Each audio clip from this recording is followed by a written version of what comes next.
Good afternoon students. कल हम principle of management का साइंटिफिक मैनेजमेंट स्टार्ट कर चुके थे। साइंटिफिक मैनेजमेंट का मीनिंग हम लोग कर चुके थे कल,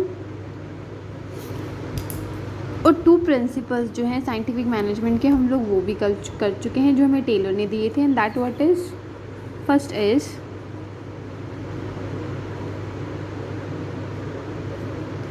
science not rule of thumb.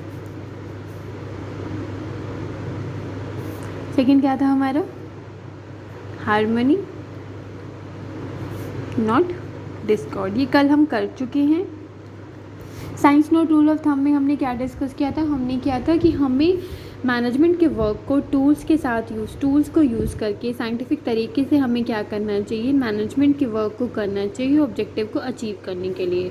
Not rule of thumb मतलब हमें hit and trial method use नहीं करना चाहिए कि हमें अपने पास एक्सपीरियंस के बेसिस पे जो है हम मैनेजमेंट के वर्क को कर रहे हैं। तो वो क्या कह रहे हैं? According to Taylor he said कि हमें साइंटिफिकली जो है मैनेजमेंट के ऑब्जेक्टिव को अचीव करने में करना चाहिए क्या करके? टूल्स को यूज़ करके, मेथड्स को यूज़ करके, ना कि हिट एंड ट्रायल मेथड से। ठीक है, ये तो था हमारा science not rule of thumb. Second था हमारा हार्मनी नॉट डिस्कॉर्ड। मतलब हमें क्या करना चाहिए? मैनेजमेंट और वर्कर को आपस में मेंटल रेवोल्यूशन, मतलब दोनों को अपना मेंटल सेटअप चेंज करना चाहिए और उन्हें मैनेजमेंट के वर्क को एक साथ होकर करना चाहिए। ठीक है, ये तो हमने किया था हार्मनी नॉट डिस्कॉर्ड। आज हम करेंगे number 3, that is cooperation not individualism. जैसे कि नाम से ही पता लग रहा है, कॉपरेशन नॉट इंडिविजुअलिज्म। कॉपरेशन का मतलब क्या है? कॉपरेट करके, ग्रुप में मिलकर। इंडिविजुअल मतलब अकेले नहीं करना चाहिए कि इंडिविजुअल पर्सन जो है अकेले जो है मैनेजमेंट के वर्क को नहीं कर सकता। तो इसमें उन लोगों ने क्या किया? इन्होंने इम्पॉर्टेंस दी किस चीज़ को? इम्पॉर्टेंस दी ग्रुप एफर्ट्स को। मतलब वो क्या कह रहे हैं? वो कह रहे हैं कि ग्रुप एफर्ट से ही आप क्या कर सकते हो? ऑब्जेक्टिव को अचीव कर सकते हो। ठीक है, ठीक है, ग्रुप एफर्ट्स होना चाहिए किस किस के बीच में? बिटवीन मैनेजमेंट एंड वर्कर्स और मैनेजमेंट को आपस में क्या करना चाहिए? मिलके काम करना चाहिए। काम करेंगे वो मिलके तो क्या होगा? वो अचीव कर पाएंगे organisation, help in achieving organisational goal. ठीक है, तो according to cooperation not individualism ये क्या कह रहे हैं कि एक ऑर्गेनाइजेशन, एक मैनेजमेंट अकेले इंडिविजुअली जो है ऑर्गेनाइजेशन के ऑब्जेक्टिव को अचीव नहीं कर सकती। तो they should give more importance to group efforts. अगर if they work in group they will be able to achieve organisational goal on time and in with greater efficiency. ठीक है, तो क्या करना चाहिए? They both should realise they need each other. They both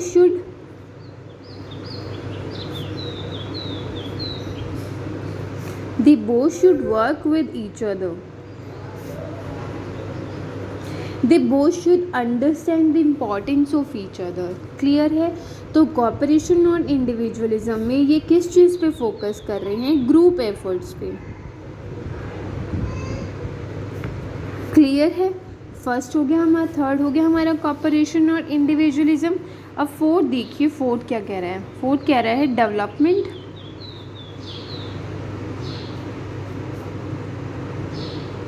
development of workers to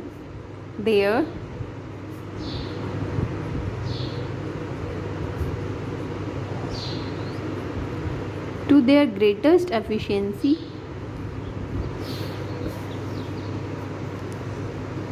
and prosperity.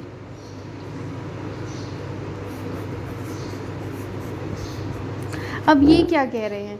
ये कह रहे हैं कि हम जो भी वर्कर को अपॉइंट करते हैं हमारी ऑर्गेनाइजेशन में, हमें उन्हें किस बेसिस पे? On the basis of there efficiency. हमें पहले तो उन्हें सिलेक्ट करना चाहिए कि वो साइंटिफिकली जो हैं वर्क को, काम को कर सकते हैं या नहीं, उनके अंदर वो फिज़िकल, वो पर्सनल एबिलिटीज़ हैं या नहीं, वो ऑर्गेनाइजेशन के वर्क को कर सकते हैं या नहीं। ठीक है, तो हमें क्या करना चाहिए? हमें जो है वर्कर्स को इस उनके on the basis of their job requirement या on the basis of their physical and mental capabilities क्या करना चाहिए? उनको अपॉइंट करना चाहिए, ठीक है। और वर्कर्स को डेवलप करना चाहिए, उनकी एफिशिएंसी को और उनकी हार्ड वर्क को क्या करना चाहिए, हमें डेवलप करना चाहिए। तो अकॉर्डिंग टू दिस प्रिंसिपल वो क्या कर रहे हैं कि मैनेजमेंट शुड साइंटिफिकली, अब यहाँ पे साइंटिफिकली आप लोगों को कंफ्यूज करेगा कि मैम साइंटिफिकली हम किसी को कैसे अपॉइंट करेंगे। भाई साइंटिफिकली आप अपॉइंट करोगे on the basis of their personality, on the basis of their capability,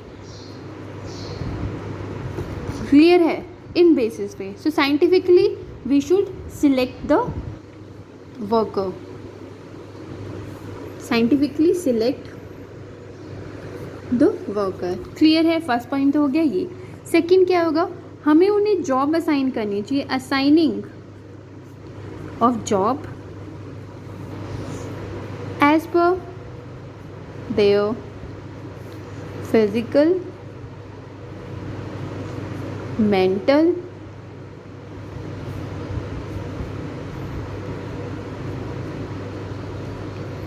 भाई हमें देखना चाहिए कि फिज़िकली और मेंटली क्या वो उस जॉब के लिए सूटेबल हैं, ठीक है। तो हमें क्या करना चाहिए, हमें उन्हें जॉब असाइन करना चाहिए on the basis of there physical, वो फिज़िकली वो काम करने के लिए कैपेबल हैं या वो मेंटली इतना कैपेबल हैं कि वो काम कर सकते हैं नहीं। और हमें उन्हें क्या करना चाहिए, और हमें training should be given,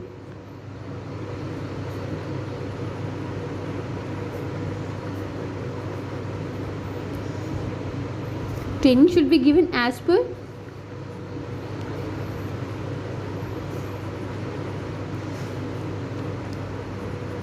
job requirement के अकॉर्डिंग हमें उन्हें क्या देनी चाहिए, हमें उन्हें ट्रेनिंग देनी चाहिए। ट्रेनिंग जो है हर एक एम्प्लॉय, जब भी एक एम्प्लॉय जो है ऑर्गेनाइजेशन में एंटर होता है तो जो फर्स्ट सबसे इम्पॉर्टेंट चीज़ होती है, हमें उन एम्प्लॉयज़ को क्या देनी चाहिए, ट्रेनिंग देनी चाहिए। Training is very very important, clear है। तो ये ट्रेनिंग देने से या ये सब चीज़ें देने से क्या होगा, इंक्रीज़ इन देयर एफिशिएंसी, उनकी एफिशिएंसी क्या होगी, इंक्रीज़ होगी।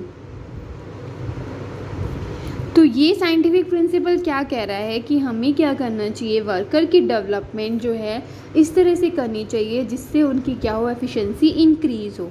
तो मैनेजमेंट को क्या करना चाहिए, जब भी वो वर्कर्स को अपॉइंट करती हैं तो उन्हें साइंटिफिक मेथड यूज़ करने चाहिए। साइंटिफिक मेथड अब क्या है, इधर हम उनकी पर्सनालिटी, उनकी कैपेबिलिटी, उनके अंदर वो कैपेसिटी देखनी चाहिए कि क्या वो उस जॉब के लिए सूटेबल हैं। अगर वो उस जॉब के लिए सूटेबल होंगे, उनको प्रॉपर ट्रेनिंग दी जाएगी तो अपने आप ही उनकी एफिशिएंसी क्या हो जाएगी, इंक्रीज़ हो जाएगी। तो अकॉर्डिंग टू दिस प्रिंसिपल 2 या 3 पॉइंट है जो आपको कंसिडर करने हैं, that is assigning of job as per their physical and mental capability. उनकी फिजिकल और मेंटल कैपेबिलिटी के अकॉर्डिंग ही उनको क्या करनी चाहिए, जॉब असाइन करनी चाहिए। Training should be given as per their job requirement, training हमें उन्हें देनी चाहिए जॉब रिक्वायरमेंट। कोई भी जो ऑर्गेनाइजेशन है एम्प्लॉय को अगर ट्रेनिंग नहीं देगी तो जो एम्प्लॉय है वो अपनी पूरी एफिशिएंसी के साथ काम को नहीं कर पाएंगे। तो ये चीज़ें अगर हम अडॉप्ट करेंगे, इन चीज़ों को अगर हम यूज़ करेंगे तो उससे क्या होगा, वर्कर की एफिशिएंसी क्या होगी, इंक्रीज़ होगी। ठीक है, ये 4 प्रिंसिपल हम साइंटिफिक के कर चुके हैं। हम इनको एक बार फिर से देख लेते हैं। Science not rule of thumb, according to this principle क्या करना चाहिए, हमें साइंटिफिक वे, साइंटिफिक तरीके और साइंटिफिक मेथड को यूज़ करना चाहिए ऑर्गेनाइजेशन के ऑब्जेक्टिव को अचीव करने के लिए, ना कि हिट एंड ट्रायल मेथड या on the basis of old experience आप यूज़ करोगे। उससे क्या होगा, आप एज़ पर द रिक्वायरमेंट जो है ऑब्जेक्टिव को अचीव नहीं कर पाओगे। Second is harmony not Discord. एक मैनेजमेंट और वर्कर्स का एटीट्यूड प्रॉब्लम हमेशा रहता है। मैनेजमेंट को लगता है कि worker as per the requirement काम नहीं कर रहा, वर्कर को लगता है मैनेजमेंट उसे एज़ पर द रिक्वायरमेंट पे नहीं कर रही। तो हमेशा एक तरह से क्या रहता है, डिस्कम्फर्ट की सिचुएशन रहती है। तो हार्मनी को जो है यूज़ करना चाहिए। हार्मनी इन सेंस एक मेंटल रेवोल्यूशन हमने कंसेप्ट किया था कि दोनों का आपस में एक दूसरे को लेके जो एटीट्यूड है उसमें हमें क्या करना चाहिए, चेंज लाना चाहिए। तभी जो है organization without any disturbance, without any hindrances अपने असाइन जॉब को प्रॉपरली कर सकती है। ये तो हमने कल कंप्लीट कर लिए थे। आज हम देखते हैं कॉपरेशन और इंडिविजुअलिज्म। कॉपरेशन मतलब एक ऑर्गेनाइजेशन इंडिविजुअल एफर्ट्स के साथ ऑर्गेनाइजेशन के ऑब्जेक्टिव को अचीव नहीं कर सकती। They should focus on group efforts. किस चीज़ को ज़्यादा इम्पॉर्टेंस देनी चाहिए, ग्रुप एफर्ट्स को इम्पॉर्टेंस देनी चाहिए, किस बिटवीन मैनेजमेंट एंड वर्कर्स। अगर मैनेजमेंट और वर्कर एक ग्रुप में रह के काम करेंगे तभी वो क्या कर पाएंगे, ऑर्गेनाइजेशन के गोल को अचीव कर पाएंगे। दे both should work with they both should work with each other. उन दोनों को क्या करना चाहिए, एक दूसरे के साथ मिलकर काम करना चाहिए। ये तो था हमारा थर्ड पॉइंट। अब हमारा fourth point, development of workers to their greatest efficiency and prosperity. Management को जो है क्या करना चाहिए, ऑर्गेनाइजेशन में जो एम्प्लॉयज़ हम अपॉइंट करते हैं on the basis of there efficiency, on the basis of there personality, on the basis of their capacity capability, हमें उन्हें क्या करना चाहिए, अपॉइंट करना चाहिए। दो पॉइंट है इसमें। फर्स्ट वन है assigning of job as per their physical.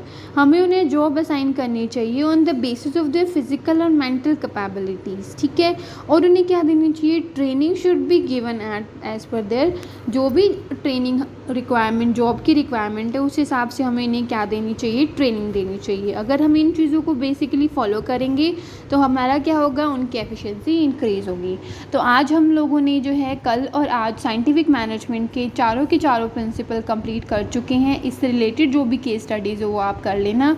हम जो है मंडे ऑनवर्ड जो है केस स्टडीज़ की प्रैक्टिस स्टार्ट करेंगे। यहाँ तक टेलर और फ्यूल से रिलेटेड जितने भी केस स्टडीज़ होंगे, हम टेलर के और फ्यूल के दोनों के प्रिंसिपल जो है डिस्कस कर चुके हैं। मंडे ऑनवर्ड जो है हम पूरा वीक इनकी केस स्टडीज़ को डिस्कस करेंगे, उससे आगे हम लोग लेटर ऑन स्टार्ट करेंगे। Thank you so much for watching the video.